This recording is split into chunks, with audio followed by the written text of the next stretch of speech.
طالبان څنګه واک ته ورسېدل؟ امریکایانو تازه څه اعتراف کړی؟ غني له امریکایانو سره څه کړي وو؟ حقیقتونه راښکاره شول. دا چې څنګه مطلب تر پایه راسره وګورئ. سلام، ستړي مه شئ. د امریکا د بهرنیو چارو وزیر انتوني بلینکن وایي چې د افغانستان پخواني ولسمشر محمد اشرف غني ورسره هوکړه کړې وه چې واک به د طالبانو په مشرۍ یو ټول شموله حکومت ته سپاري.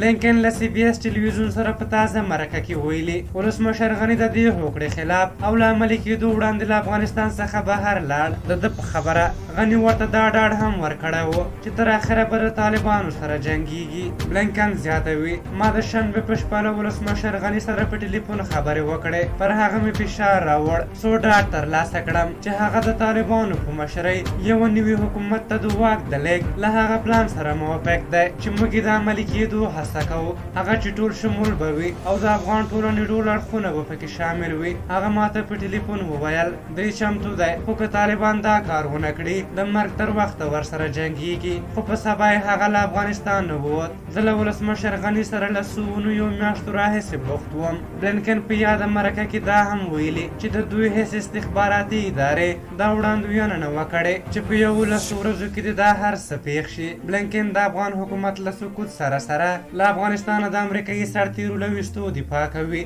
او زیاتوي هلته یې خپل اهداف ترلاسه کړي دي. د یادونې ده چې ولسمشر محمد اشرف غني له هېواده له وتلو وروسته په خپله ټویټر پاڼه لیکلي وو چې په کابل کې د جګړې او وینې تویېدنې مخنیوي لپاره افغانستان پرېښی دی. په ورته وخت کې د افغان سولې لپاره د امریکا د بهرنیو چارو وزارت پخواني ځانګړي استازي زلمي خلیلزاد له CNN سره په مرکه کې ویلي ولسمشر غني ځکه د سولې خبرو ته غاړه نه ایښوده چې په باور یې امریکایي عسکر به هېڅ وخت له افغانستانه ونه وځي. د ده په خبره اشرف غني ډاډه و چې امریکایي عسکر به دلته پاتې کېږي او له چین او روسیې سره د سیالۍ په پار به د حکومت ساتنه هم کوي. خلیلزاد وایي د اشرف غني اکثره محاسبات هم داسې غلط وو او د افغان ځواکونو په اړه اټکل او محاسبه هم بې ځایه وه. نوموړي یو ځل بیا د روان وضعیت ټول مسؤلیت د اشرف غني پر ناسمو محاسباتو، بې ځایه ټینګارونو او د ده له لوري د سولې په لار کې پر خنډونو جوړولو اچولی دی. خلیلزاد وایي هغه د سولې په برخه کې د هېڅ پرمختګ هرکلی نه کاوه